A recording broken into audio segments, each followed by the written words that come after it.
a lot of people are comparing the N.W.A. movie to the Notorious movie. Have you heard Are that? they? Well, I mean, not in terms of anything specific, apart from the fact, well, here is a period piece from a very important, hip hop group. In the same way that here is a period piece with Notorious B.I.G. That was, a very important hip hop figure during that time. You see what I'm saying? Yeah. Like you don't see a lot of, Hollywood biopics, big budget Hollywood biopics. No, we changed the hip-hop. game. I think Notorious, Notorious definitely changed the game on how many, hip hop biopics are getting made. Like it took 10 years for Notorious to get made. And I remember talking to, Mrs. Wallace, Valletta Wallace, and also George Tillman Jr., the director, and was like, it was hard to get the funding, to get people to get behind this, because it really hadn't been done on that level with the studio like Fox Searchlight. And Notorious really helped people see, because it did well, and it became like definitely amongst the community too, a hip hop classic. People have it on DVD in their homes, and they went out to the theaters to see it as well. Now movies like N.W.A. have a place and a lane to succeed, and I know they're supposed to be doing a Tupac Shakur biopic. That's awesome. It's dope. To me, I'm honored, even if there are more to come, because it means that more of the stories that are based in hip hop culture, and if they're told right, I'm really proud of that. So I hope all those films flourish, because Notorious, was one of the first to be able to do well. I mean, was Notorious the first hip hop biopic movie? If it wasn't Notorious, what was it? Well, that's the thing. There's been films and documentaries, and I think on a studio level, I feel like, we were, I think, definitely part of a resurgence of bringing hip hop stories to the major screen. That's what I'm saying. I don't know that it was the first ever, but somebody out there could say no.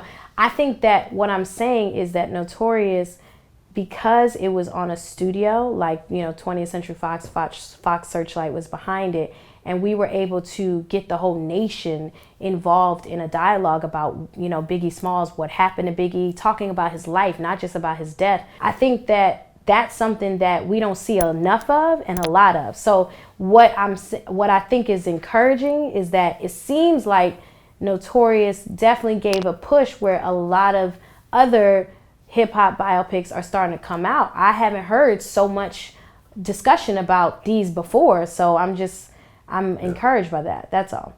I like Notorious. I thought Notorious was a very good movie. Thank you. But I wish that it went a little bit further. Like, for example, like when you look at some of the other major biopics, I'm looking at a list right now. You look at, for example, What's Love Got to Do with It? Or Ray. And these, Ray, I know, won an Oscar. What's Love Got to Do with It? I'm not sure. I really kind of wish that the Notorious went a little further into being that type of movie. I mean, do you feel that way at all? No, I think Notorious did a great job of trying to capture so much in a 2-hour film, under 2 hours. And it wasn't easy. I think our director, George Tillman Jr., did a great job of trying to tell what his mother, it was, because she was also executive producer, and, we had people from Junior Mafia that were consulting on the film. I think the whole point, I mean, if you're comparing it to movies like Ray or What's Love Got to Do with It, and those are amazing films. What's Love Got to Do with It is one of my favorites, actually. I love that movie. And yes, there was a dramatic story that spanned a little bit more time. Biggie's life, like we said in the movie, was cut down so soon. And we accomplished something that I think, to tell it in a way that commercially the studio would approve, because then that's the other thing. People don't realize when you're making a movie, you want to put this in, but that can't get approved, or this person won't give the rights to tell their side of the story. Lil Kim is upset on this side. I mean, there's so many angles. So I think that Notorious did a great job. I feel like that for a hip hop biopic, we were able to cross over, and that's not easy. And I also feel like we used the music in a way that I haven't seen. The music was so interwoven into the story, so people could almost feel like they were in concert. I remember being in the movies and people were, hyped like they were in a Biggie concert. It was authentic. It was fun.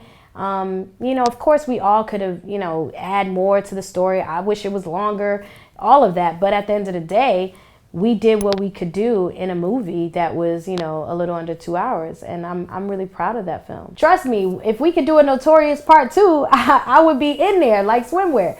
I mean, it would be awesome because there's so much story. But at the same time, this was a young man who, we just celebrated, Biggie's anniversary of his death, March 9th, yesterday. And I'm thinking, wow, 18 years ago, he was, killed and murdered. And to be, so young, I think at the end of the day, it's great to be able to even have a movie telling this young man's story from Brooklyn who made it. I know that made his mother proud and, his son and his daughter, his family. So at the end of the day, I think that movie stands the test of time. And I think it's going to always be a classic. You mentioned that Lil Kim wasn't happy with her portrayal, what she did. Have you ever run into Lil Kim since the movie came out? I haven't, actually. I was happy to play such a hip-hop icon. It was hard to play, a woman with such complexity and so strong. She was fearless, but I loved it, and I have a lot of respect for her. And she's been a pioneer for a lot of other hip-hop artists that are coming out now. So, I mean, at that time, I think there was issues with just the story or certain things from Lil Kim's perspective, but I think there's nothing but love from what I've heard from different people. I haven't actually spoken to Kim, but for me, it's nothing but love, and I hope it's nothing but love on her end. So, how does it work, for people that don't know? Because don't you have to sign, if your likeness is being used in a movie, don't you have to sign off on that? Oh, absolutely. When your likeness is being used, you have to sign off. You have to, approve. All that happened, but yeah, I really don't know, but that usually is how it works.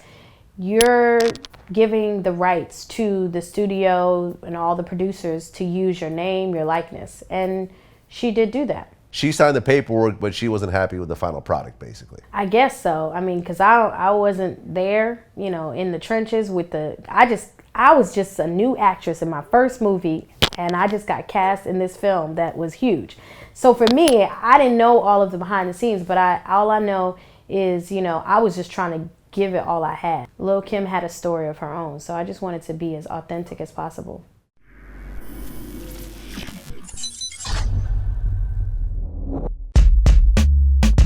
Man, I wasn't surprised. Have you ever been in a rap group? No, I have not. It was one of the most impossible things to do. And for somebody to be in anywhere in music that long, man, that's amazing, man. Like I just told y'all, when you own your shit, there's nothing else to say. It's the Eminem and 8 Mile theory.